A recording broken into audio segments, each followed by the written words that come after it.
gesels vanoggend met Wandile Sihlobo, hoofekonoom van die Landbou-sakekamer van Suid-Afrika. Wandile, welcome to Groot Plaas and Happy New Year. I don't know if it's still appropriate to wish you Happy New Year, but I hope you have a good one.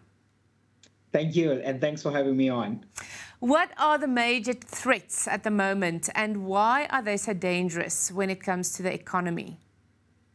Yeah, I think we, as the agricultural economy specifically, have had a fairly good run over the past couple of years, particularly the past 3 years. And I think even last year, although the numbers that will come in March, released by StatSA, will show that agricultural economy somewhat contracted a little bit, it will still be not in bad shape per se when you look into it. But I think when we look now into 2023 and casting our eye forward, there's a number of things that needs urgent intervention. And I think there's 6 that we have to look at this year. The first one being the energy shortages, because we have some certain subsectors of agriculture that are heavily reliant on irrigation. If you think of sugar, about a third of its production there. You think of grains, some oilseeds, vegetables, fruits, there's a lot of it that is there. And of course, the entire value chain of the food sector affected by the energy shortages. It's just one of those. And of course, these about 6 issues of exports, land reform, state administration, municipalities, and the financing in agriculture. I think if we can begin with, obviously, the economy, well, the population is growing. So food production and exports, everything's got to grow. So why is expanding of exports so crucial at the moment?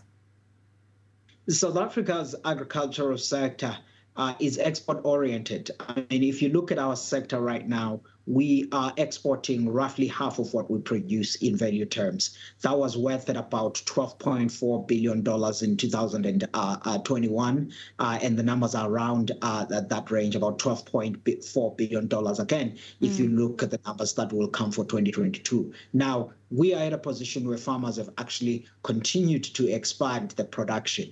But if you are expanding then the production at the ground level, and we cannot absorb all of those products in South Africa, we have to be opening up more export markets for these products to go and be sold somewhere so that the farmers on the ground can still receive favorable prices for their products, which help them to earn something and be competitive for the long run. The markets that we are interested in is South Africa, countries like China, India, Saudi Arabia, South Korea, Bangladesh are some of those countries that we think we need to broaden our footprint. A fact is, it seems like load shedding, it seems like it will never have an end. And I think the question on everybody's lips, in households, in companies, on farms, is how will the economy and all its sectors survive this? I mean, what's your professional opinion? I mean, of course, it's a given, as you rightly say, that South Africa has the energy crisis. But I think as the agricultural sector, one of the key things now that we're looking at is to say, can we use this period as also a period of greening up the agricultural sector, meaning that all of those large farming entities and some of the food processing companies and the others that can look at alternative energy, let's begin looking into that. The government can avail for, or particularly Department of Agriculture, some sort of incentive financially of saying, how do you incentivize the adoption of alternative energy production, particularly greener solutions? That's the one part that we're looking at. And of course, we have to say, what are the peak demand hours for the food industry, and how can perhaps we have a conversation between the food, fiber and beverages sector and the ESCOM on saying how do we calibrate load shedding in a way that would have minimum disruption and still keep this sector operational. Those are all the conversations that we're having. Last week we had a conversation with the Minister of Agriculture, which is surrounded around the same thing, and there is a quick task team now that is looking at this work. Hopefully in 2 weeks' time, we can present some possibilities that we will see if can be workable for the agricultural and the food community.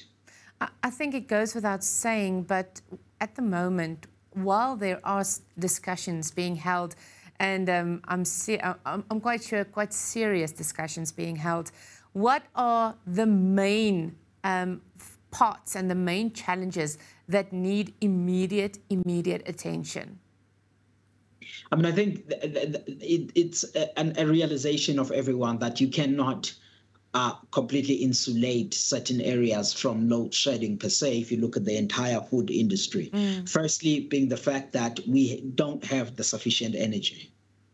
And second of all, if you look at how farming and agriculture is placed and the food processing in general, I mean, it's in communities that are linked with the other facilities if you look at where some of the food firms are located. So you cannot completely insulate and say this is a region that produces food, then let's deal with it and like that. It's linked with the other communities, which is why I was saying the solutions that we're looking at are the ones that I was saying in that task team we're currently working on, and in a 2 weeks time we will say these are the best feasible solution. And of course, as that happens over the next 2 weeks, there is pain, there is loss in businesses, there is loss in farming businesses that is out there, but this is the reality that we have dealt with at the moment. And I think everyone is doing the best they can to come up with solutions. And you just mentioned it. We have seen over the past few days news headlines, newspaper front pages of small businesses that's closed down. When we move that over to the agricultural sector, you agree with me, when a farm closes, that makes a massive impact on food security, right? I mean, no one wants to see the farming entities closing down. And I think this type of the year, we're also fortunate in a sense that this is a year where we have had large rainfall over the past few months. And that has improved the soil moisture in the extent that even though irrigation is needed and is drying up in certain areas, it's still in a better condition than if we didn't receive some of these rains. And again, back to the point that we're having, that this is South Africa not having sufficient energy supply. Yeah. And then it's about then how do we get across that? Yes, Wandile, we're going to continue our chat just now. Ons moet net gou breek vir advertensie, bly gerus ingeskakel. Wandile, when we look at the impact of a collapsing local administration, what impact does that have on the farming community? I mean, the failures of the municipalities have had a devastating impact in agriculture, because much of the municipalities that are failing are the ones that are located in rural towns, yes, which is where a large part of the agricultural activity takes place. And I mean, you see this through the failures to maintain roads. If you drive at any rural town in South Africa, the roads are in terrible conditions. In Free State, Eastern Cape, West, in any of these provinces, that's the challenge that you first see. And of course, some basic services like water, and of course the issues related around electricity, which are linked also those to with ESCOM difficulties. But I think those are the broad issues which challenge people. And of course, then this is leading to closure of some businesses. Just in 2021, we saw Clover, for example, leaving Lichtenburg with its cheese factory to KZN, part of this issue. The Astral in Lekwa municipality in Mpumalanga facing similar difficulties. And I think this is costly for jobs in those communities, as these businesses are now having to spend a lot of money maintaining and doing jobs that should have been done by the municipalities. And I must say, though, Mia, that the municipalities and their failure to do their work, it also undermines South Africa's economic recovery strategy. Pretoria can decide on what they decide about how to drive the economy going forward, but the real work is supposed to be done by provincial departments and the municipalities, and they are failing us big time this time around. Yes, I'd just like to take a minute and focus on state veterinary services. What's the latest, and according to you, why is this a topic of concern?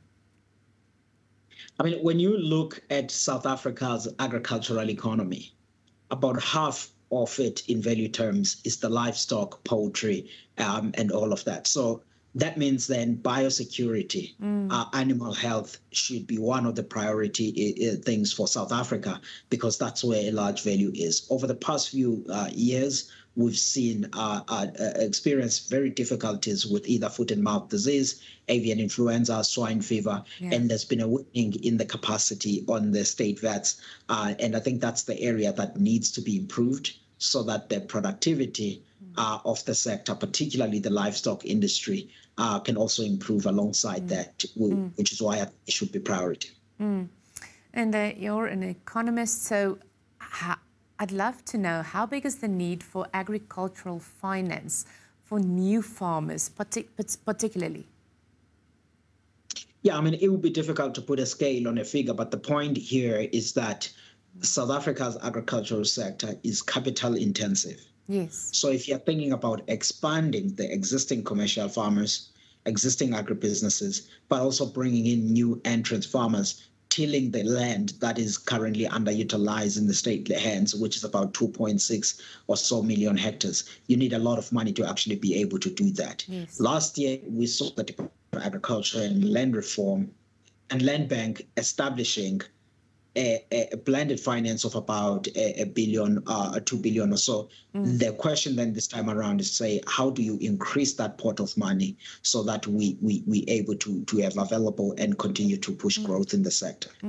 And this also counts for, it's obviously new farmers, but also for existing farmers to keep the production running, right? Yeah, I mean, this is financing for everyone because even the existing farmers, it's not like they are swimming on cash. The point is you are in a sector that has a farm debt of just north of 200 billion rands. Yeah. So everybody is in need of capital. And back to the point I was making, that it's capital intensive to support the existing farming operations, but also the new entrants. Wandile, I refuse to end this program on a down, depressing note. So tell me, what is good? What are some good expectations we can maybe expect from this year? Yeah, I mean, I think the positive part is that this is a sector that is still possibilities for growth, possibilities for creating employment, and with us addressing some of these realities, which I think are challenging many people in the farming sector, we could be able to see this sector doing relatively well in assisting us to grow the rural economy, create the employment opportunities. Just lastly, have you got any predictions of the numbers that you guys are expecting to see how last year was? Yeah, I mean, we think that the gross value added for agriculture last year will contract by roughly between 2 and 3%. But when we look at the numbers for 2023, we expect to see some positive momentum on that. That's assuming, of course, that the power cuts issue is not as deep and we are able to find some solutions for some of the areas to continue to support the sector. And we're thankful for the rains of the past few months. I think they've placed that in a better conditions for the season. Wandile, do you have just any practical tips for somebody who struggles financially, and so just practical tips that they can maybe make, especially when it comes to farmers, just to start this new year off on the right note? I'm afraid economists are not really the good people to ask about money. How things are going.